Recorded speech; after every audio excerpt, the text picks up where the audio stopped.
अस्सलामुअलैकुम नाज़रीन, programme the reporters में मैं हूं आपका मेज़बान समी इब्राहिम। इस्लामाबाद में मेरे साथ हैं साबिर शाकिर और लाहौर स्टूडियोज़ में हमेशा की तरह जनाब आरिफ हमीद भट्टी। सबसे पहले एक नज़र आज की टॉप स्टोरीज पर।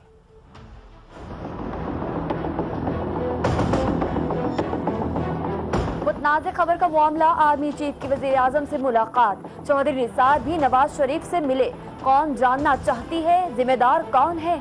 2 तारीख को इंशाल्लाह 2 बजे से हमारा लॉकडाउन शुरू होगा। इमरान खान का 2 नवंबर को इस्लामाबाद बंद करने का ऐलान, कहते हैं इस बार हम तैयार हैं, आखिर तक जाएंगे। क्रैक डाउन करने की कोशिश की गई तो नुकसान हुकूमत को होगा। मियां साहब तलाशी दें या इस्तीफा दें।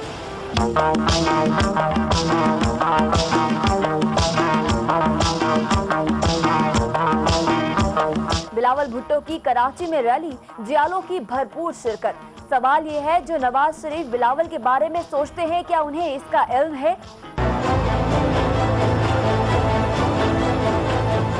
हमने तो चुप साधी हुई है, लेकिन चीन हर महाज पर पाकिस्तान का साथ दे रहा है। भारत ने पाकिस्तान पर दहशतगर्दी के इल्जामात लगाए तो चीन ने दिफा किया। बरगश्त इजलास के दौरान चीन का ट्रेड सेशन में भी शिरकत से इनकार। चीन ही की वजह से भारत का न्यूक्लियर सप्लायर्स ग्रुप में शमूलियत का ख्वाब चकनाचूर। मौलाना मसूद अजहर को दहशतगर्द करार देने की भी मुखालिफत। अल्ताफ हुसैन को पाकिस्तानी मीडिया में बढ़ा चढ़ा कर क्यों पेश किया गया? क्या ये पाकिस्तान के मुफाद में है?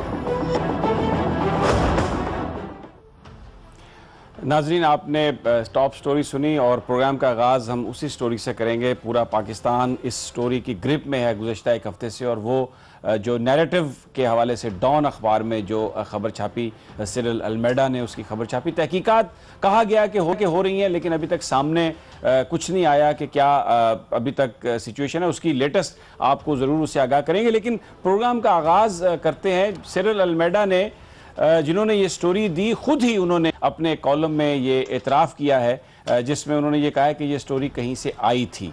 अगर हम उनकी ओरिजिनल स्टोरी पर नज़र डालें, अगर हमारे प्रोड्यूसर साहब दिखा सकें, तो उसमें उन्होंने ये कहा है कि ये जो स्टोरी थी, the following account is based on conversation with the dozen of individuals present in the crucial meetings this week.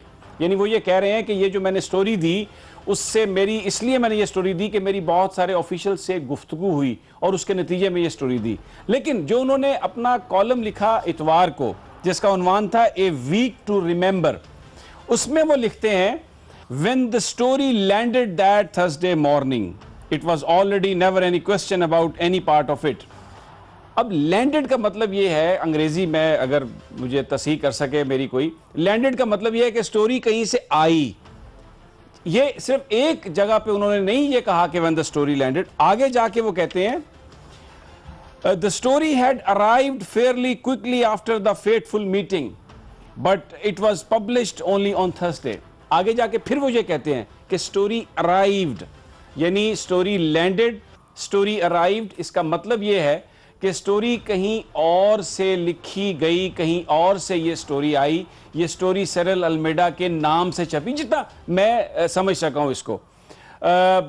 लेकिन पहले जैसे मैंने कहा, उन्होंने ये कहा था कि ये मैंने मुख्तलिफ लोगों से गुफ्तगू करने के बाद ये स्टोरी बनाई है। अब तो ये हुकूमत का काम है, और चौधरी निसार अली साहब ने भी यही कहा कि हम सिर्फ ये जानना चाहते हैं कि ये जो सारे लिंक्स थे ये क्या थे। ज़रा चौधरी साहब का शॉर्ट आपको सुनवा दूँ। हम ये भी प्रेशर नहीं डालेंगे, मगर कुछ और हमारे पास एविडेंस है। हमने उसे सिर्फ ये तो पूछ सकते हैं ना कि भाई ये एविडेंस दुरुस्त है या गलत है, ये तो हम पूछ सकते हैं ना। Sabir, story has landed, story has arrived. खुद पहली स्टोरी में ये लिखा कि मैंने मुख्तलिफ लोगों से गुफ्तगू की, तो खुद अपनी ज़बान से वो ये मान रहे हैं कि स्टोरी कहीं से आई।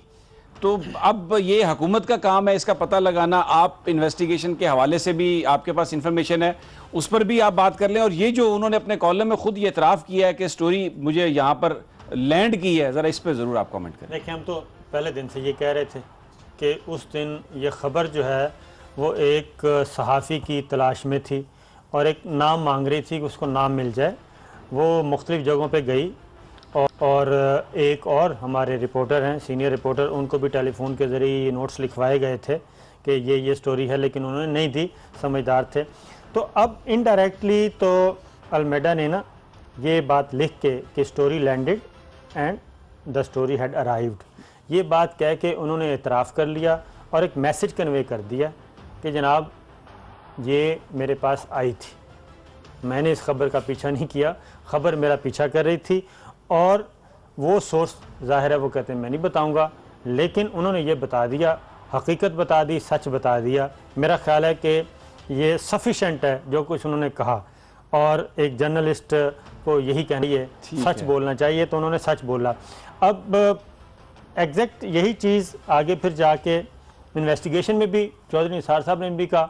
उस वक्त जो इब्तदाई नौयत की इंक्वायरी हो चुकी थी और अब जो मज़ीद सारी डिटेल्स इकट्ठी हो चुकी हैं, उसमें भी ये बात साबित हो चुकी है कि रिपोर्टर ख़बर के पीछे नहीं था उस दिन, बल्कि ख़बर सहाफ़ी को ढूंढ रही थी और ये लगवाई गई। और यही चीज़ ISPR ने कहा कि फीड की गई एक गलत और फैब्रिकेटेड स्टोरी। ठीक है। अच्छा भट्टी साहब, अब खुद ये कह रहे हैं सिरिल अल्मेडा कि the story ended Thursday morning, story arrived, खबर पहुंच गई वहां पर। तो बहुत सारे जो अंग्रेजी जानने वाले हैं वो इसको दिफा जो करेंगे इसका, वो हमारा मजाक उड़ाएंगे, कहेंगे कि इनको अंग्रेजी आती नहीं है।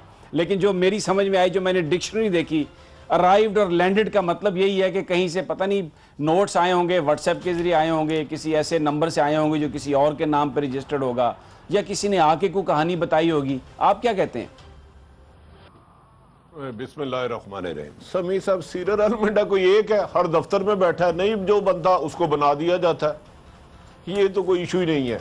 ये अखबार में बेचारे का नाम आ गया है, इधर कौन किसके हाथों पे कठपुतली की तरह चल रहा है ये सारी दुनिया को पता है। जिनको नहीं पता उनको इंशाल्लाह ताला आने वाले दिनों में पता चल जाएगा। गुजारिश ये है, हम मेरे हर दिल अजीज फेवरेट मिनिस्टर इंटीरियर मोहतरम जो निसार साहब ने प्रेस कॉन्फ्रेंस की, उन्होंने फरमाया कि ये थे और 2-3 और लोग थे। उसके बाद एक आई कोर कमांडर्स की कॉन्फ्रेंस हुई, तमाम कोर कमांडर्स तशरीफ लाए, उसमें दीगर आला अफसरान भी थे। एक प्रेस लिस्ट जारी की गई। बदकिस्मती है, हमें सीरियल तो नजर आ रहा है क्योंकि सीरियल कोई ना कोई बना देता है, खाली हुकूमतें नहीं बनाती, लेकिन वो नाम नहीं नजर आ रहे जिन्होंने दिया है। इधर क्या करेंगे यार, इधर तो कुछ लोगों की कोई 4 साल पहले एक फ्रेंचाइज थी अमेरिका में, अब तकरीबन 33 हो गई हैं। तो लिहाजा अगर सीरियल ने कोई गुनाह नहीं किया, ठीक है, पाकिस्तान में जब अदारे काम नहीं करेंगे, कानून काम नहीं करेगा, मुल्क दुश्मनों को भी इजाज़त होगी, लूटने वालों को भी इजाज़त होगी। इसमें कौन सा हमने बड़ा इशू बना दिया है? जब अहम अदारे कॉन्फ्रेंस के बाद भी कोई रिजल्ट नहीं दे सके तो हुकूमत, ठीक है, हुकूमत का काम था फौज को रुसवा करना, वो माजी में भी करते रहे, पॉलिटिशियनों के जरिए भी करते रहे, अपने लाइक माइंडेड जर्नलिस्टों के लिए जरिए भी करते रहे हैं। तो ये स्टोरी एक सिर्फ आपके बड़े अदारे को दी गई और 2 गैर मुल्की खबर रसा एजेंसियों को दी गई। फिर एक मिनिस्टर ने रात 2 बजे फ़ोन करके उस बंदे को कहा, वो भाई तेरी छपी नहीं। उसने कहा यार वो उधर हमारी डिस्कशन हो रही है, ये स्टोरी शाया होने के काबिल नहीं है। तो जिसने जितना फ़ायदा लिया उसने शाया कर दी, इसमें कौन से इबहाम है? ठीक है साबिर, आज वज़ीर-ए-आज़म की मुलाकात हुई आर्मी चीफ से भी, और आपकी जो ख़बरें हैं प्राइम मिनिस्टर हाउस की, उसके हवाले से बड़े चर्चे हैं, बहुत सारे लोग बड़ा सवाल भी करते हैं। आज आपका CCTV कैमरा जो है, क्या बताया उसने कि क्या मीटिंग में कुछ निकला, कुछ निकलने वाला है, और फिर चौधरी निसार साहब की भी मीटिंग हुई? अच्छा, अभी ना वो माजरत के साथ कि पूरी फुटेज पहुंची नहीं है। अच्छा, कुछ 1-2 टुकड़े पीस पहुंचे हैं। उसमें यह कि एक बात तो ये जब इंक्वायरी शुरू हुई ना, तो चौधरी निसार साहब को कहा गया था कि आपको फ्री हैंड है, आप इसको हैंडल करें और जो भी मंजर आम पे लेके आएँ। लेकिन जब उन्होंने प्रेस कॉन्फ्रेंस की तो उसके बाद फिर डिस्प्लेयर आ गया बॉस की तरफ से। अच्छा, और अब उनको कहा यह जा रहा था परसों से कि अब इस पे इतना ज़्यादा एक्टिव होने की ज़रूरत नहीं है, कोशिश करो मिट्टी पाओ और छोटी मोटी कुर्बानी से जान छुड़वा लें। तो आज जो उनकी पहली मुलाकात चौधरी साहब की प्राइम मिनिस्टर से हुई, तो उसमें उन्होंने मेरी इत्तला के मुताबिक माजूरी का इजहार किया कि वो इस अगर फ्री हैंड नहीं है तो फिर इस केस से उनको इंक्वायरी से अलग कर दिया जाए, बल्कि शायद हो चुके हैं वो। और दूसरा उन्होंने कहा कि उनको अगर इंक्वायरी की ज़िम्मेदारी दी गई थी फिर उनको लेट डाउन नहीं करना चाहिए था, और वो महसूस करते हैं कि उन्हें लेट डाउन किया जा रहा है और बाज़ मख्फी हाथ गैर इरादी तौर पे ये काम कर रहे हैं। सोशल मीडिया पे भी ये डिबेट चल रही है। एक तो उन्होंने ये बता दिया, दूसरा ये है कि सारी चीज़ों का तो पता चल चुका है कि कौन कौन थे। उसके बाद प्राइम मिनिस्टर से मुलाकात हुई है आर्मी चीफ़ की, जो कि 1-on-1 थी। मुझे सिर्फ इतना पता चला है कि वो मुलाकात अच्छी नहीं रही आज भी, उसमें अच्छा। भी जी अच्छी मुलाकात नहीं रही। आर्मी चीफ ने जो कोर कमांडर्स कॉन्फ्रेंस में एक कंसर्न था इज्तिमाई तौर पे फ़ौज की तरफ से, उसका भरपूर तरीके से उन्होंने वहाँ पे इजहार किया है और उन्होंने कहा है कि अनरेस्ट भी है फ़ौज में और कंसर्न भी है, सख्त तरीन तशवीश है और मायूसी पाई जाती है, फ्रस्ट्रेशन है। तो इसलिए इस चीज़ को मंतकी अंजाम तक पहुँचाया जाए और जो कमिटमेंट हुई थी हमारी लास्ट मीटिंग में उससे आगे बात चलाई जाए। तो जो गवर्नमेंट चाह रही है या प्राइम मिनिस्टर हाउस चाह रहा है वो ये है कि एक ग्रेड 20 का 19 का कोई अफसर कुर्बान कर दिया जाए और उसमें नाम लिया जा रहा था वानी साहब का। तो वानी साहब के बारे में ये बता दूं कि उनका दूर दूर तक इस खबर के लेन देन कहीं भी डायरेक्ट इनडायरेक्ट ताल्लुक़ है ही नहीं, साबित ही नहीं हुआ। ना उन्होंने किसी को कॉल की, ना उनसे किसी ने कॉल की, व्हाट्सएप ये वो तो क्लियर है। अब किसी और की वो कुर्बानी दे के वो कहते हैं कि ये थॉट चल रहा है कि जनाब फेस सेविंग के लिए ठीक है, कर अभी दिया जाए, बकरा लेकिन ढूंढ इस रहे पे बात कुर्बानी का बकरा ढूंढ रहे हैं। कुर्बानी का बकरा ढूंढा जा रहा है, लेकिन इस पे अभी बात नहीं बनी। तो मज़ीद डिटेल्स आएंगी तो इंशाल्लाह। अच्छा भट्टी साहब, आपसे ये सवाल है मेरा कि जब अगर इतनी एक अहम लेवल की मीटिंग है जिसमें पाकिस्तान के सिक्योरिटी और दूसरे इश्यूज डिस्कस किए जा रहे हैं, तो अभी इस तहकीकात का नतीजा भी नहीं निकला, क्या बता रहे हैं आपके सोर्सेज? क्या पीएम हाउस में हम देख सकते हैं कोई इसी तरह कोई बड़ी मीटिंग अस्करी और सिविल क़यादत की जिसमें पाकिस्तान के अहम इश्यूज पर गुफ्तगू की जाए? क्योंकि अगर जब तक नहीं पता चलता कि किसने ये चीज़ लीक की तो जो कुछ भी डिस्कस होगा वो तो दोबारा लीक हो सकता है, फिर दोबारा आ सकता है। तो वो जो एक कॉन्फिडेंस शटर हुआ है वो उसके बारे में आपके सोर्सेज क्या कहते हैं? कोई मीटिंग होने का इम्कान है या जब तक इसकी तहकीकात नहीं हो जाती ये दूरी जो है रहेगी और कॉन्फिडेंस का क्राइसिस रहेगा आपस में? समी साहब, मैं इनफैक्ट के आला सतही मीटिंग पे बात नहीं करूंगा क्योंकि सीरियल पर भी यही एलिगेशन है ना कि उसने सीक्रेट एक्ट के तहत सारी चीज़ें लीक की, तो फिर मेरे पे भी ये लग जाएगा। लिहाजा क्योंकि ये तो तरीका नहीं है कि पॉलिटिशियन की तरफ से फीड हो तो वो एलिगेशन लग जाए, दूसरी तरफ से हो तो ना लगे। मैं उस बहस में नहीं जाऊंगा, लेकिन मैं आपको इतना पता है इस स्टोरी का, जितना मैं कुछ 6-7 दिन से पागल हुआ हूँ काम करने के लिए, इस स्टोरी का जिसको कहा जा रहा है कि आप कार्रवाई करें, ये माइंडसेट उनका है, ये उनके प्यादे हैं। अब एक आधे प्यादे को बेचारे को मारने की कोशिश की जा रही है। असल में जिससे इंसाफ की जुस्तजू या मांग की जा रही है उन्हीं के कहने पर ये स्टोरी मैंने गुजारिश की है 2 गैर एजेंसियों को कही गई। उसमें एक मिनिस्टर भी इन्वॉल्व था, एक वो जो क्या है यार आपके ये जो होते हैं जो दरबारी, बड़े सारे जो टीवी में भी रखे नहीं ताउला कासमी जैसे दरबारी, ठीक है, पता नहीं और क्या मावन खसूसी वगैरह, ये सारे। तो मेरा ख्याल है वानी साहब या किसी मुलाजम को बकरे का कुर्बानी का बकरा बनाने के लिए यहाँ तो असल लोगों को बेनकाब किया जाए, वरना अदरवाइज कोई फर्क नहीं पड़ता। पाकिस्तान दुश्मनी कौन सा, पाकिस्तान में कोई क्राइम है, ये मियाँ साहब पहले भी करते रहे, अब भी कर लिया, तो कौन सा जुर्म किया उन्होंने? ठीक हो गया ये तो जरदारी साहब नहीं करके गए मुल्क में। ठीक है, बिल्कुल ठीक है आपकी बात। अब दूसरी खबर की तरफ चलते हैं जो आज बड़ा ऐलान किया इमरान खान ने कि 2 नवंबर को वो इस्लामाबाद को लॉक कर देंगे और उसमें उन्होंने ये कहा है कि हम इस दफ़ा बड़े भरपूर अंदाज में तैयार हैं, हमें आप कमज़ोर ना समझें, ये कोई 2014 का धरना नहीं। अगर डंडा इस्तेमाल किया, क्रैक डाउन करने की कोशिश की तो फिर इसका नुकसान हुकूमत को ही होगा। साबिर, आज एक बड़े खुले अंदाज में उन्होंने फिर दोबारा ये कहा कि या तलाशी दें या आप इस्तीफ़ा दें। मुझे थोड़ा सा ये समझा दें कि तलाशी देने का क्या, उनसे क्या मुराद है उनकी, और एक ये बताइए कि नून लीग के क्वार्टर्स क्या वो जो TROs गवर्नमेंट अपोजिशन ने जो किए हैं मंजूर, उनके हवाले से कोई वो अप्रूवल की बात हो सकती है? देखें, मुस्लिम लीग नवाज़ काफ़ी परेशान है, इवन कैबिनेट मेंबर्स भी काफ़ी परेशान हैं और सहमे हुए हैं। अभी प्रोग्राम से पहले बात हो रही थी एक साहब से, तो उन्होंने कहा कि कुछ गड़बड़ महसूस कर रहे हैं वो कि शायद मुश्किल वक्त है। तो इमरान खान साहब आसानी से तय क्यों नहीं कर लेते अगर मुश्किल वक्त है तो? TORs ऑपोजिशन के मान नहीं, TORs नहीं, वो इस वजह से ज़्यादा परेशान है डॉन की स्टोरी से। अच्छा, जो ISPR का जो आया ना प्रेस नोट, और जिस तरीके से आर्मी और दूसरे इदारे जो हैं वो स्टैंड ले रहे हैं इस खबर पे, और इस खबर का जो असल वाली वारिस है वो तलाश कर रहे हैं, बल्कि वो कह रहे हैं हमें दे दें, हमारे हवाले करें, और बाकी काम हम करेंगे, इसकी वजह से बहुत ज़्यादा परेशान है मुस्लिम लीग नवाज़ के हलके, इवन कैबिनेट मेंबर्स और वो कैबिनेट मेंबर्स जो बड़े दिल गुर्दे वाले समझे जाते हैं, तगड़े वज़ीर जो हैं वो भी।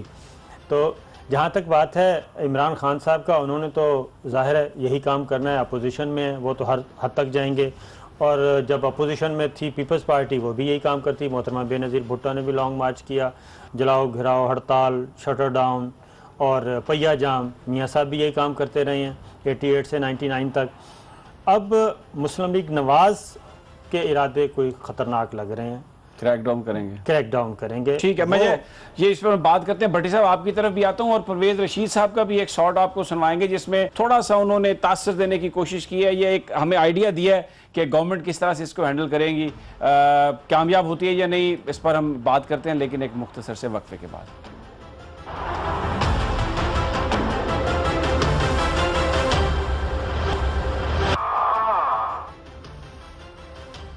वेलकम बैक नाजरीन। इमरान खान ने ऐलान कर दिया 2 नवंबर को इस्लामाबाद बंद करेंगे और कहना उनका ये था कि इस्लामाबाद के लोग भी इसमें शरीक हों। हुकूमत ये कह रही है कि लोगों को बड़ी से तकलीफ होगी, लेकिन अगर मुल्क को करप्ट माफिया से निकालना है, जान छुड़ानी है, इस मुल्क में करप्शन का खात्मा करना है, जिसके बेनिफिशरी सारे पाकिस्तान के लोग हों, तो बाहर निकलें, लोग अपने हक के लिए निकलें बाहर, उनका साथ दें।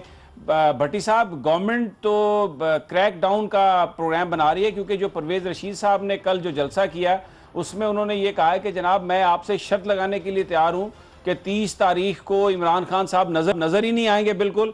और साथ में उन्होंने ये भी फरमा दिया है कि नवाज शरीफ साहब जो हैं ये कायद आज़म सानी का रोल कई दफ़ा उन्होंने अदा किया है। कुछ थोड़ा सा बयान फरमाएंगे कि कायद आज़म सानी का रोल कौन सा रोल है मियाँ साहब, जिसको समझते हैं कि ये मैं कायद आज़म सानी बन गया हूँ?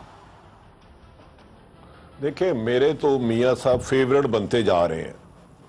मैं तो उनको कायदे सानी कहने में कोई हर्ज नहीं है। जिन्होंने सुप्रीम कोर्ट पर भी हमला किया, उनकी तरफ कोई मैली आंख से नहीं देख सका। उन्होंने मुख्तलिफ जजों को लाहौर से कोयटा भेजा जहाज़ में, उनकी मैली आंख से नहीं देख सका। उनकी ही मीटिंग से सीरियल बेचारा एक रिपोर्टर जो बच्चों का रिजक कमाने के लिए नौकरी कर रहा था, उसका नाम लिए जा रहे हैं, असल करैक्टर सामने नहीं आ रहे। उन्होंने एक चीफ ऑफ आर्मी स्टाफ को गाड़ी देने की कोशिश की। तो इतना टैलेंट आदमी है यार, अनबिलीवेबल है मियाँ साहब। मेरा ख्याल है डेथ तक प्राइम मिनिस्टर पाकिस्तान अनाउंस कर देना चाहिए। इसमें कौन सी बुरी बात है? एक आदमी की आप हसद कर रहे हैं, उससे थोड़ा सा मेहनत कर लें। तो दूसरी रह गई बात आपकी कि ये क्रैकडाउन, परवेज रशीद साहब उससे पहले लाहौर में एक मीटिंग करके गए हैं जिसमें आपकी आला सरकार थी। उन्होंने कहा इस वक्त गन पॉइंट पे इन्हें रोकना है, शेलिंग करे, डागे तोड़े, बाजू तोड़े, जेलों में डाले। ये डिसीजन कर चुके हैं, अभी करना नहीं है। इस दफ़ा उन्होंने किसी भी शहर से नहीं निकलने देना। डीपीओ डीसीओ को स्पेशल ब्रांच ने लिस्टें भेज दी हैं। जो एक्टिव हैं पीटीआई के कारकुन, इनको 5 या 6 रोज़ कवर पहले गिरफ्तार कर लिया जाएगा और मुख्तलिफ शहर की जेलों में भेज दिया जाएगा। तो अगर पाकिस्तान की सलामती के खिलाफ खबर फीड करने वाले को सजा नहीं हो सकती आर्मी एक्ट के तहत, तो बेचारे इनको ठीक है 144 की खिलाफ वर्जी पर पकड़ लेंगे, क्या फर्क पड़ता है? हुकूमत भी उनकी है, चीफ मिनिस्टर, चीफ सेक्रेटरी भी उनका, आईजी भी उनका। आईजी वैसे भी बंदे मारने में बड़े एक्सपर्ट हैं, तो इसमें कौन सी हैरत बात है?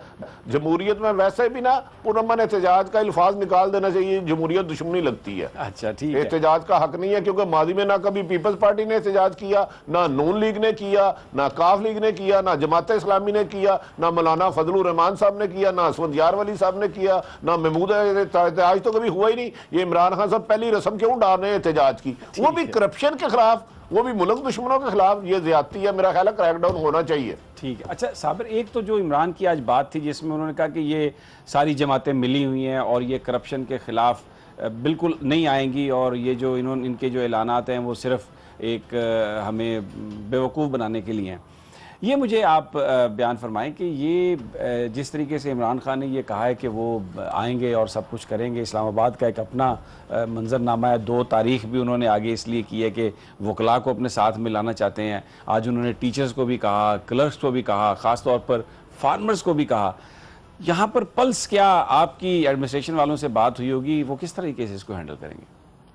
मीटिंग्स हो रही हैं और इसको पुलिस को टास्क दिया गया है, स्पेशल ब्रांच को फिल वक्त, कि आप ज़रा प्लान बनाएं।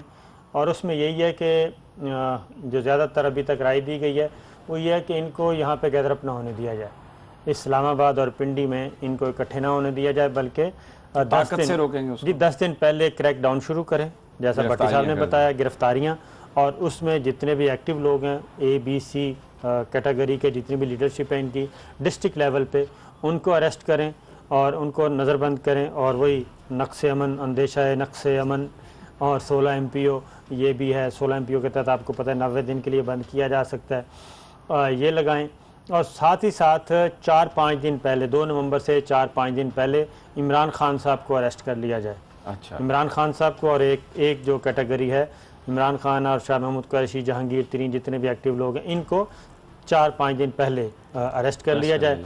और ज़्यादा कोशिश ये की जा रही है कि जो PTV का केस है, PTV हमला केस जिसे कहते हैं, उसमें इमरान खान साहब को वारंट है, जी वारंट, उसको इम्प्लीमेंट किया जाए और उनकी गिरफ्तारी दी बिल्कुल जाए। ठीक। भट्टी साहब, ख्वाजा साद रफीक साहब ने भी आज फिर एक प्रेस कॉन्फ्रेंस की है जिसमें उन्होंने इमरान खान साहब पर इल्ज़ामात लगाए हैं और बहुत ज़्यादा लैंग्वेज उन्होंने सख्त इस्तेमाल की है।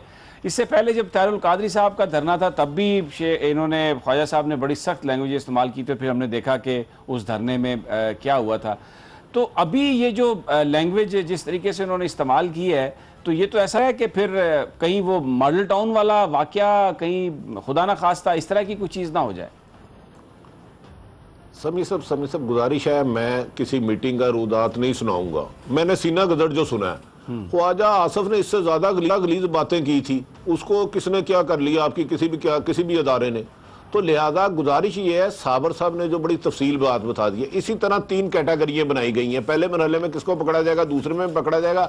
असल इशू है, पुलिस ने इनको, IG साहब ने गारंटी दे दी है कि मैं चिड़िया को पर नहीं मारने दूंगा। असल इशू है कि जो KPK से काफिला आएगा उन्हें ये किस तरह काबू करें और इन्हें इस्लामाबाद की हदूद में अटक से रोक लें कि इस्लामाबाद की हदूद में ना आ सके। स्ट्रेटेजी ज़्यादा अब ये उस पर फोकस कर रहे हैं। बाकी जो IG साहब ने, पंजाब ने गारंटी दे दी है, मैं शहरों को सील कर दूंगा। और मादी में शायद मेरा ख्याल है जो आने वाले दिन है, ज़ियाउल हक की याद ताज़ा होगी जर्नलिज्म पर भी और एहतजाज करने वालों पर भी। तो मैं समझता हूँ इमरान खान साहब, आप अपने हिस्से की शम्मा जलाते जाए, अंधेरा दूर होता नहीं होता ये मैटर नहीं करता। हुकूमत पहले भी जोर लगाती रही है, जब जाना होता तो 1 सेकंड ही लगता।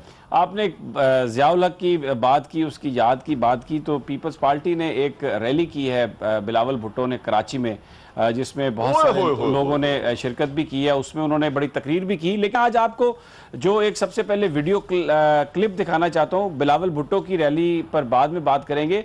इसमें कोई शक नहीं कि पीपल्स पार्टी ने एक ऑलिव ब्रांच एक्सटेंड की है और इमरान खान साहब का यही गिला है कि पीपल्स पार्टी नवाज शरीफ साहब का के साथ है, अदरवाइज़ अगर वो उनके साथ तहरीक में आ जाए इमरान खान की तो हम हुकूमत को गिरा सकते हैं। लेकिन पीपल्स पार्टी ऐसा नहीं कर रही क्योंकि वो ये समझते हैं कि इससे जमहूरियत डिरेल ना हो, उनका एक अपना मौक़िफ़ है। लेकिन नवाज शरीफ साहब क्या सोचते हैं पीपल्स पार्टी के बारे में और जुल्फ़िकार अली भुट्टो की औलाद के बारे में? बिलावल यंग हैं, शायद उन्हें पता नहीं क्योंकि उस वक्त तो बहुत ही बच्चे होंगे।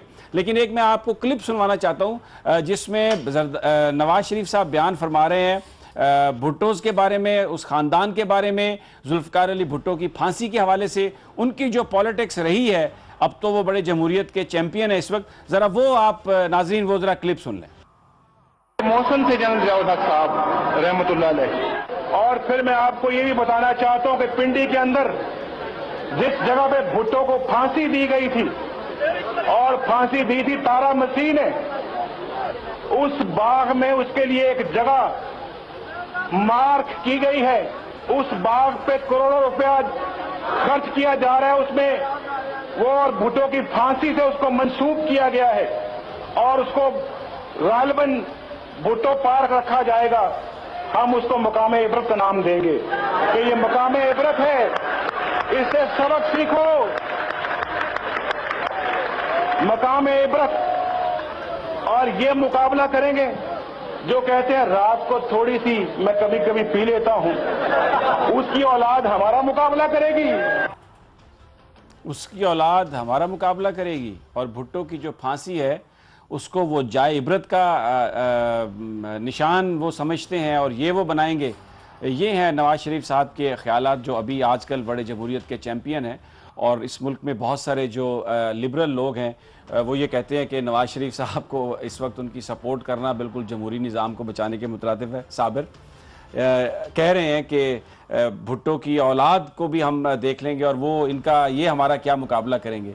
बिलावल को शायद इन चीज़ों का इल्म नहीं है और ये पीपल्स पार्टी के बहुत सारे वर्कर्स जिनसे मेरी बात हुई है उनका गिला ये है कि जो पॉलिटिक्स इस वक्त हो रही है उसमें जो नवाज शरीफ साहब का असल चेहरा है शायद पीपल्स पार्टी की नौजवान क़यादत को उसका इल्म नहीं है, क्योंकि मोहतरमा भी अब नहीं है और बिलावल तब थे ही नहीं जिस वक्त ये बातें हो रही थी। देखें, जब तक मोहतरमा बेनज़ीर भुट्टो ज़िंदा रहीं और मियाँ साहब जब भी इक़्तिदार में आते थे और उसके बाद भी मोहतरमा बेनज़ीर भुट्टो या तो जेल में होती थी या उनको अब्रॉड जाना पड़ता था, सेल्फ एग्ज़ाइल में जाना पड़ता था। आसिफ अली ज़रदारी साहब मुस्तकिल जेल में रहे और ये तो अल्लाह भला करे पीपल्स पार्टी के लिए कि परवेज़ मुशर्रफ साहब के साथ जो NRO हुआ उसके नतीजे में ये वापस आए। अगर NRO ना होता तो ज़रदारी साहब या पीपल्स पार्टी या भुट्टो ख़ानदान इनकी कोई जगह नहीं छोड़ी थी प्राइम मिनिस्टर मियाँ नवाज शरीफ साहब ने। तो ये तो एक तारीख़ है। और दूसरा ये कि मियाँ साहब की एक सोच है। मियाँ साहब ने किसी के साथ भी कोई रियायत नहीं की। ज़ियाउल हक साहब को रहमतुल्लाह अलैह कह रहे थे, अब उनको वो डिक्टेटर और पता नहीं क्या क्या कहते हैं, अल्लाह माफ़ करे। उसके बाद इसहाक़ खान साहब प्रेसिडेंट थे। मियाँ शरीफ साहब ये कह के आए गए थे इसहाक़ खान साहब को कि ये जैसे मेरा बच्चा इसी तरह आपका बच्चा है, ये आपकी ताबेदारी करेगा, इसको लेके आगे बढ़ना है। उसी इसहाक़ खान साहब के साथ क्या किया, फिर फ़ारूक लगारी साहब के साथ क्या किया। फ़ारूक लगारी साहब के घर गए चोटी ज़ेरी में और मीडिया को लेके गए और दिखाया कि जनाब ये करप्शन हो रही है। उन मरहूम के साथ क्या किया, उनके बेटों को भी समझना चाहिए जो उनके साथ हैं। उसके बाद जनरल आसिफ नवाज़ जंजुआ के साथ क्या किया, जनरल हमीद गुल साहब मरहूम अल्लाह ताला उनको जन्नतुल फिरदौस में जगह दे, उनके साथ क्या किया। चीफ़ जस्टिस सज्जाद अली शाह साहब के साथ क्या किया, चीफ़ जस्टिस इफ्तिखार मोहम्मद चौधरी साहब के साथ किया, जनरल अशफाक परवेज़ कैनी साहब के साथ क्या किया। तो ये और अब राहिल शरीफ साहब के साथ कुछ कर रहे हैं। ये देखें ना, ये डॉन वाली स्टोरी क्या है। मैं आपको ना ये एक ट्वीट मुझे किसी ने फोटो भेजी है, ये बड़ी जबरदस्त कार्टून बना के। ये तारीख अपने आप को दोहरा रही है। जनरल राहिल शरीफ साहब को भी चाहिए और जनरल रिजवान साहब को भी चाहिए। जनरल रिजवान साहब जो वो भी ये तारीख अपने जहन में रखें, क्योंकि ये उन्होंने एंड टाइम पे आके ये सर्जिकल स्ट्राइक की है बकौल सिरिल अलमेडा के कहीं से लैंड किया, अराइव की है। ठीक है, ये सर्जिकल स्ट्राइक की है। ये उस वक्त की है जब ट्रांजैक्शन होनी थी, transition of power, army chief, नए आर्मी चीफ ने आना है, जब पूरी दुनिया फौज की तारीफ कर रही है, ISI की तारीफ कर रही है, तो ये उसके नतीजे। भट्टी साहब, बड़े आपने खवास तो सुने हैं नवाज शरीफ साहब के, जो अभी साबर ने बड़ी क्वालिटीज़ बयान की हैं, आपने भी इससे पहले बयान की थी, आप इसमें कुछ मजीद इजाफा करेंगे?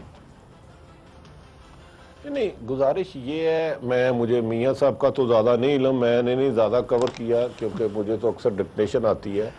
गुजारिश ये है कि छोड़े परा, मैं मोहतरमा बेनज़ीर भुट्टो से लास्ट टाइम मिला था, बड़ी डिटेल गुफ्तगू हुई थी। जो जुल्फ़कार अली भुट्टो और शहीद बेनज़ीर भुट्टो वाली पीपल्स पार्टी अब नहीं है। बाकी साबर साहब ज़्यादा तफसील बता सकते हैं। ठीक है नाजरीन, यहाँ पर हम इस वक्त ब्रेक लेते हैं और ब्रेक के बाद जो दूसरी डेवलपमेंट्स हैं उसके हवाले से गुफ्तगू करेंगे। हमारे साथ ही रहिए।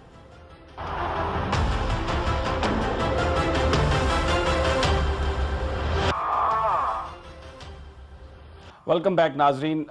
पाकिस्तान की सियासी सूरत हाल पर बात हो रही है।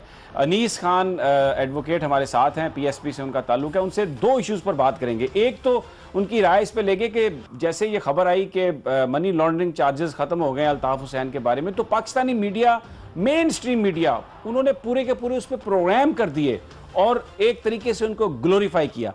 वैसे तो जो एंकर सवाल करने वाले थे वो बड़े तासर यही दे रहे थे कि बड़े सख्त सवाल कर रहे हैं कि जी आप पर इल्ज़ाम तो है, आप पर ये तो है, लेकिन एक गैर मुल्की शख्स जो पाकिस्तान का शहरी भी नहीं है, अगर उसके खिलाफ कोई चार्जेस थे कहीं बाहर जहाँ पे वो रहता है ड्रॉप हो गए या लगा दिए गए, तो उसको ग्लोरीफाई इस अंदाज में करना कि आप उस पर प्रोग्राम कर रहे हैं, कोई समझ नहीं आई कि पाकिस्तानी मीडिया ने ऐसा क्यों किया। अनीस खान, कुछ इसमें आप हमें बताएंगे कि ये सब कुछ क्या हो रहा है? हाँ, शुक्रिया समी भाई। देखो, पहली बात तो ये है कि अल्ताफ हुसैन पे जो इन्वेस्टिगेशन ड्रॉप हुई वो बरतानिया में हुई। इसका मकसद ये नहीं हुआ कि अल्ताफ हुसैन क्लीन हो गए। राइट। वो वेस्ट की नजर में तो क्लीन हुए होंगे जिनके लिए वो काम करते हैं, या इंडिया की मदद से जो क्लीन हुए, तो इंडिया के लिए जो वो काम करते हैं तो उनके लिए तो क्लीन हुए होंगे। लेकिन मैं समझता हूं कि इतने मजबूत शवाहिद, इतने तमाम चीजें, डॉक्यूमेंट्स मौजूद होने के बाद, कन्फेशनल स्टेटमेंट होने के बाद, और क्योंकि जाहिर है कि इसमें जो डिप्लोमेटिक और सियासी मामलात थे इंडिया और बरतानिया के, वो यकीनन इसमें कामयाब हुए और उन्होंने अल्ताफ हुसैन को बचाया अपने आप को बचाने के लिए। क्योंकि अगर बरतानिया की अगर इन्वेस्टिगेशन कोर्ट में चली जाती और तमाम डॉक्यूमेंट फिर पब्लिक होते और कोर्ट के अंदर बरतानिया को भी इस बात का जवाब देना पड़ता कि उसकी सरजमीन कैसे इस्तेमाल हुई, इंडिया बेनकाब होता। इंडिया जो कश्मीर के अंदर, कराची के अंदर और बलूचिस्तान में जिस तरह इंटरफेरेंस कर रहा है, कुलभूषण की गिरफ्तारी के बाद सब चीजें सामने आई, तो एक सबूत और सामने आता जिसको इंडिया ने अपने आप को बचाने के लिए अपना असर रसूल इस्तेमाल किया, डिप्लोमेटिक असर रसूल, और दोनों के ज़ाहिर माशी मामलात हैं और उसमें इंडिया कामयाब हुआ, इस तरीके से अल्ताफ हुसैन को बचाया। अनीस साहब, आपने कहा कि वेस्ट ने इनको क्लीन चिट दे दी है। मेरा ख्याल है क्लीन चिट नहीं दी, इनको मजीद अपने एहसानों तले दबाया है और एहसान करके और उनकी मजीद कमज़ोरियाँ अपने पास रख के वहाँ की जो इस्टेब्लिशमेंट है, MI6 है, रॉ है, CIA है, उन्होंने इसको मज़ीद इस्तेमाल करना है। और उसका नतीजा हमने देख लिया कि अब जिनके पास, तमाम के पास बरतानवी शहरियत है, मुस्तफ़ा अज़ीज़ आबादी हैं, वासे जलील हैं और अनवर मंसूर, नुसरत हैं, नदीम नुसरत, उन सब के पास ब्रिटिश पासपोर्ट्स हैं। अब वो अल्ताफ़ हुसैन के बाद एक और उन्होंने लॉन्च कर दिया है, क्योंकि कराची में बदअमनी फैलाने के लिए, बलूचिस्तान में बदअमनी फैलाने के लिए उन्होंने अभी अल्ताफ़ हुसैन जैसे किरदारों से बहुत सा काम लेना है। यकीनन, बिल्कुल आप शाकिर भाई बिल्कुल 100% सही कह रहे हैं। मैं इस बात को बिल्कुल इत्तफाक करता हूं। आज ही देखें, हमने जब बरतानिया ने उनको वहां पे उनका केस इन्वेस्टिगेशन में ड्रॉप किया और फिर हमारी हुकूमत ने, हमारे लोगों ने, हमारे इदारों की भी जिम्मेदारी थी कि उस गद्दार को, उस मुल्क दुश्मन को सपोर्ट करने के लिए उसकी हिमायत के अंदर कराची के अंदर प्रेस कॉन्फ्रेंस कराई गई। हमने उस वक्त ही कहा कि ये जो इसका सांस खत्म हो रहा है, जो ये अपनी मौत आप मर अच्छा रहा नहीं, मैं आप ये बात तो ठीक है, लेकिन अनीस, मैं आप खान साहब ये सिर्फ जानना चाहता हूं कि वो प्रेस कॉन्फ्रेंस पाकिस्तानी मीडिया ने लाइव दिखाई, मुझे इसकी समझ नहीं आई कि उसको लाइव दिखाने की क्या उसको जरूरत थी। एक ऐसे शख्स के बारे में जो पाकिस्तान का शहरी भी नहीं है, उसके नाम पे कोई पार्टी रजिस्टर्ड नहीं है, इनडायरेक्टली उसको ग्लोरीफाई क्यों किया गया? उसका पाकिस्तान की सियासत से क्या ताल्लुक है? मुझे तो बिल्कुल ऐसे ही लगा जैसे कोई इंडिया के किसी चदम बरम की या किसी और की आप प्रेस कॉन्फ्रेंस लाइव दिखा रहे हैं पाकिस्तानी मीडिया पे। समी भाई, यही तो अलमिया है इस मुल्क का, यही तो सबसे बड़ा अलमिया है। मैं मीडिया को, जाहिर है कि मीडिया तो आजाद है और उसको मैं उस पर नहीं कुछ कहना चाहता, लेकिन क्या हुकूमत पाकिस्तान, क्या वफाकी हुकूमत, क्या इदारे इस बात को नहीं जानते कि अल्ताफ हुसैन रॉ की मदद से पाकिस्तान को तोड़ना चाह रहा, और उसकी हिमायत के अंदर लोग इस वक्त भी कराची के अंदर कोशिश में है सरगर्मी पैदा और उन करने। 3-4 लोगों को ग्लोरीफाई किया जा रहा है, पूरे मुल्क में नेशनल मीडिया पे दिखाया जा रहा है। भट्टी साहब, आप भी इस पर कोई कमेंट करें अगर आप सवाल भी करना चाहते हैं। अच्छा अनीस साहब, एक तो फरमाया आपने मीडिया आज़ाद है, मीडिया आज़ाद है ही नहीं। ये इतना बड़ा झूठ है कि हर सरमाएदार ने अपनी अपनी मर्जी की आज़ादी के।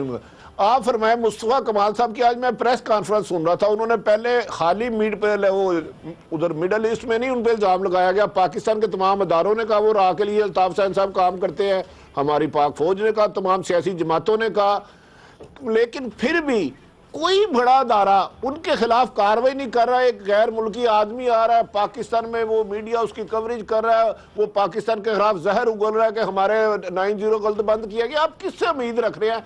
करेगा कौन इस मुल्क को? ऐसे सरमाया लुटेरों को, ऐसे मुल्क दुश्मनों को गिरफ्तार करेगा कौन? क्या समझते हैं आप?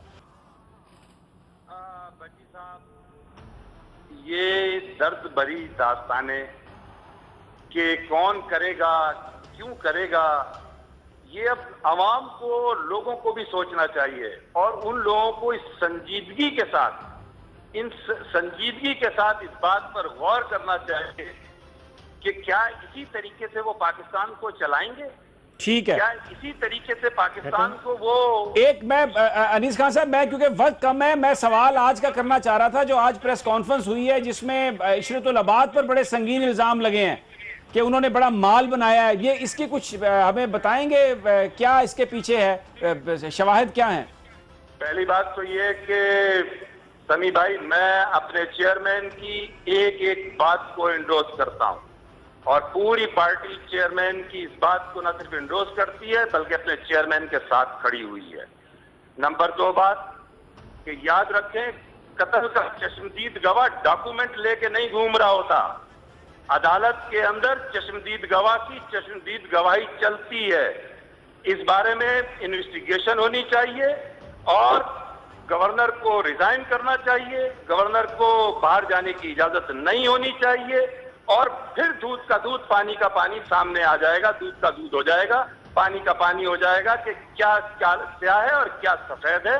ये वक्त आने के ऊपर हमारा खुला चैलेंज है, ये खुला चैलेंज है जी साहब कि चेयरमैन साहब ने जो बात की है वो 100% दुरुस्त बात की। अनीस साहब, जब आप कहते हैं कि हुकूमत, वफाकी हुकूमत और सूबाई हुकूमत ये काम कर रही है और अल्ताफ़ हुसैन और उसके साथियों को दोबारा आने की इजाज़त दे रही है, तो फिर बतौर अपोजिशन आप को एहतजाज करना चाहिए, सड़कों पे आना चाहिए, कोई करना चाहिए। तो इमरान खान साहब भी एक एजेंडा लेके आ रहे हैं करप्शन के खिलाफ, तो आप क्यों नहीं आते?